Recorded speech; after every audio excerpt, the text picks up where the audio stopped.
Did any of you have any melancholic moments as a child? Everyone in some way has feelings of happiness, sadness, anger, maybe even depression. But I feel like people don't think about the in-betweens as much. I've always liked the more down weathers like rain, or the cold moments of spring and fall, despite how much they are labeled as representing sadness. I would sit on the porch or rest my chin on the windowsill as the world got soaked. Birds would fly to branches or power lines to shake off the water. The little raindrops would hit my arms, but even now I never got used to it. I like it when it rains, but it never felt natural to feel and react to every drop hitting my skin. When trying to balance so many emotions, just watching the rain became a form of balance to me.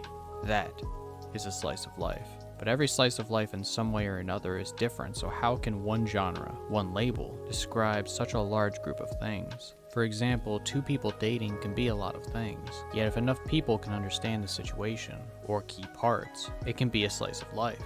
This is why, even if a story is far removed from our own experience, it can still be a slice of life, since all works created by people are influenced by our environment. Star Wars is a slice of life. So many animes are slices of life, which I will get to. Pocahontas, though, not so much. If anything, it's the opposite of a slice of life because nothing about that story is how things went in real life at all. Though I guess it has some romance in it, so maybe it counts? Slice of life and drama are kind of opposites of the same coin. They both are about representing some idea, but one is about trying to portray the idea in its original form, while the other tries to amplify certain things to highlight specific ideas. Though I think the reason they're often paired together is because of how our real lives have shifted. As time has passed, emotions and people overall have become more complicated. In a way, real life has begun to imitate art, just like art does with the real life.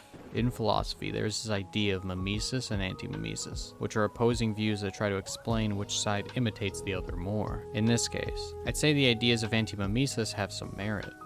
Romance and slice-of-life type elements in storytelling over time have begun to bleed into how we express ourselves and see the world. The way we experience and see the slice-of-life genre is related to how our experiences grow over time. Romance storytelling in many ways has some unrealistic elements for a number of reasons. For example, the constant high levels of intimacy while pushing out the outside world, or the way people are treated that may seem more justified when the end result is good, or even the fairy tale-like elements where people can find themselves in the perfect storm. This isn't to say the romance shown in stories is always wrong or disconnected from our experiences, but real-life intimacy is related to the creation of these kinds of works. The elements of romance we see in writing begin to change what our desire for intimacy and romance looks like. In some ways, widespread ideas of romance as a whole may have even taken form in storytelling well before real life. Slice-of-life stories and slices of our own life are a cycle. They both, in one way or another, influence each other,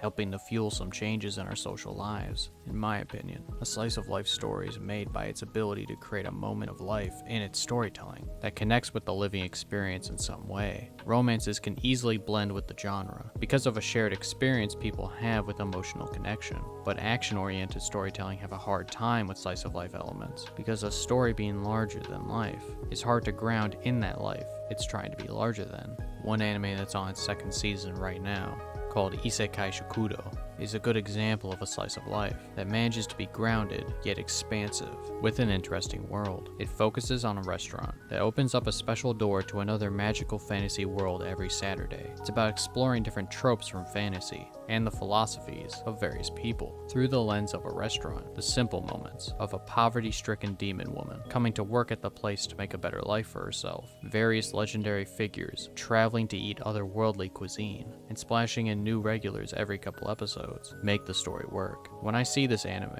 I think of the times people reach out for no good reason to those that may need a quick moment of relief.